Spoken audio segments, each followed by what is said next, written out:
वडिलांचं कर्तव्य काय हा विषय आपण पाहत आहोत. या विषयाचे सविस्तर विश्लेषण करत आहोत. आई वडिलांचं कर्तव्य हे फार मोठं असतं. जर आई वडिलांनी आपलं कर्तव्य व्यवस्थितपणे पार पाडली, प्रामाणिकपणाने जर पार पाडली, लेकराचं हित, लेकराचं कल्याण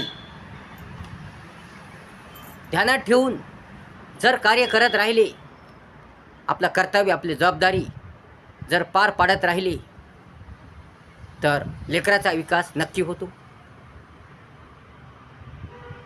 लेकराचं जीवन नक्की सुधारतं.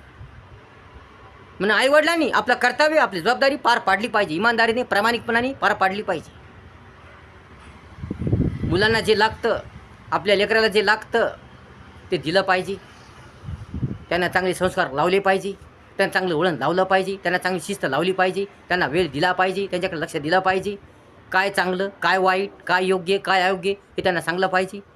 त्यांना शहाणपण शिकवलं पाहिजे. त्याला चांगले धडे दिले पाहिजे. त्याला योग्य मार्गदर्शन केलं पाहिजे.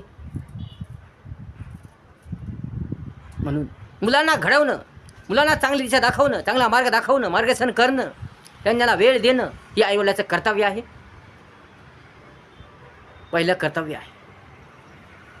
म्हणून आईवडिलांनी सर्व वेळ आपल्या कामात न घालता लेकरांकडे लक्ष दिलं पाहिजे. लेकरांना वेळ दिला पाहिजे.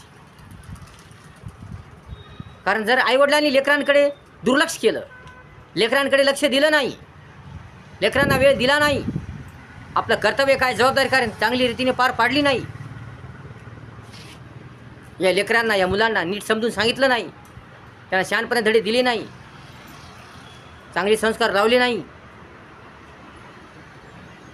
त्यांना चांगले काय, वाईट काय, योग्य काय, अयोग्य काय सांगलं नाही, तर हे लेकरं बिघडतील. या लेकरांचा विकास होणार नाही.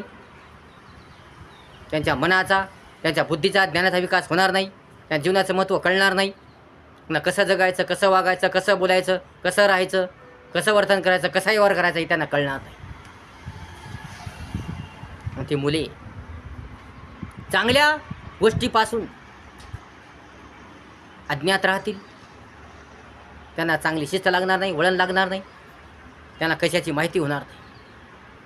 म्हणून त्या लेकराचं जीवन हे उद्ध्वस्त होऊन जाईल. त्या लेकराचं जीवन बिघडून जाईल. त्या लेकराचं जीवन अंधकारमय होईल. म्हणून या लेकरांकडे लक्ष